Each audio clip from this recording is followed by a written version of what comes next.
அஸ்ஸலாமு அலைக்கும். இன்றைக்கி நம்ம எங்கே வந்திருக்கோம்னு பார்த்தீங்கன்னா, மக்கால இருக்க மியூசியம்க்கு வந்திருக்கோம். ஸோ இந்த மியூசியமில் காபாவில் பயன்படுத்தப்பட்ட பழைய கதவுகள் மற்றும் பல ஹிஸ்டாரிக்கல் ஐட்டம்ஸ் இந்த மியூசியமில் வச்சுருக்காங்க. அது என்னென்னு ஒன்று ஒன்றா பார்க்கலாம் வாங்க. அல்ஹம்துலில்லாஹ் நம்ம மியூசியம்குள்ளே வந்துட்டோம். மக்காமே இப்ராஹிம், பழைய மக்காமே இப்ராஹிம் எடுத்துகிட்டு வந்து இங்கே வச்சுருவாங்க. இப்போ வந்து புது கூண்டு இருக்குது. பழைய காலத்து மக்காமே இப்ராஹிம் வந்து இன்றைக்கி இருக்கிற மாதிரி கூண்டில் இல்லாமல் பெரிய பில்டிங்காக கட்டி வச்சுருக்காங்க. ஸோ இன்றைக்கி காபா விரிவாக்கம் செய்கிறப்போ இந்த பில்டிங்கை இடிச்சிட்டு ஒரு சின்ன கூண்டு மாதிரி மட்டும் வச்சுருக்காங்க. இதெல்லாம் காபாவுடைய பழைய கதவுகள். இன்றைக்கு தங்கத்தால் ஆக்கப்பட்ட கதவு இருக்குது. இதெல்லாம் பழைய கதவுகள் மரத்தால்.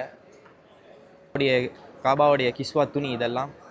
இது வந்து இந்தியாவிலேருந்து காபத்துல்லாக்கு அனுப்பப்பட்ட கிஸ்வா துணி. இன்சைட் ஆஃப் காபாவுடைய உள்பகுதியில் இந்த துணிகள் இருக்கும். அப்துல்லா இப்னு ஜுபைர் ரலியல்லாஹு அன்ஹு காலகட்டத்தில் காபா எரிஞ்சுது, கொழுந்து விட்டு நெருப்பால் எரிஞ்சது.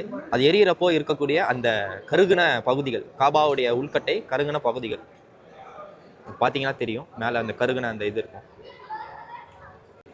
மஸ்ஜிதுல் ஹரமில் தொழுகையுடைய நேரத்தை கணக்கிடுவதற்காக சூரிய கடிகாரம், அதாவது இது வந்து ஜம்சம் கிணறுக்கு மேலே இருந்திருக்கு. நிழல் எங்கே வருமோ கரெக்டாக அந்த இடத்துல அந்த அந்த காம்பஸ் மாதிரி இருக்கக்கூடிய இடம் வரும். ஸோ இங்கே 1 2 3 நம்பர் அரபிக்கில் எழுதியிருக்காங்க. ஸோ இதில் நேரத்தை குறிப்பிட்டு அவங்க தொழுகையை கணக்கிட்டுருப்பாங்க. இந்த ஒரு கல்லிலேயே சூரத்துல் இஹ்லாஸ் குல்ஹுவல்லாஹு அஹது சூறாவை பதிச்சு வச்சுருக்காங்க. மிக முக்கியமான இடம் இதுதான். இந்த குரான் வந்து உஸ்மான் இப்னு அஃபான் ரலியல்லாஹு அன்ஹு காலகட்டத்தில் குரான் தொகுக்கப்பட்டுச்சு. இன்றைக்கி நம்ம கிட்ட இருக்கக்கூடிய அந்த முஸ்ஹாஃப் வந்து தொகுக்கப்பட்டது உஸ்மான் ரலியல்லாஹு காலத்தில். ஸோ அந்த தொகுக்கப்பட்ட குரானுடைய காப்பி இது. உஸ்மானியா ஹிலாஃபத்துடைய காலகட்டத்தில் காபாவுக்கு மேலே, அதாவது மஸ்ஜிதுல் ஹரமுடைய அந்த மினாராக்களில் இது ஒரு மினாரா. அதாவது பண்டைய காலத்தில் கற்களால் குர்ஆன் பாதுகாக்கப்பட்டுச்சு. இந்த கற்களை கொண்டு சஹாபாக்களுடைய காலகட்டத்தில் எழுதப்பட்ட குர்ஆன் ஆயத்துக்கள்.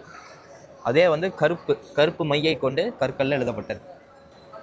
அல்ஹம்துலில்லாஹ் நம்ம மக்கா மியூசியமில் மிக முக்கியமான வரலாற்று சிறப்புமிக்க எல்லா இடங்களையும் நம்ம பார்த்துட்டோம். இன்ஷா அல்லாஹ் அடுத்தடுத்த இடங்களில் நம்ம பார்ப்போம்.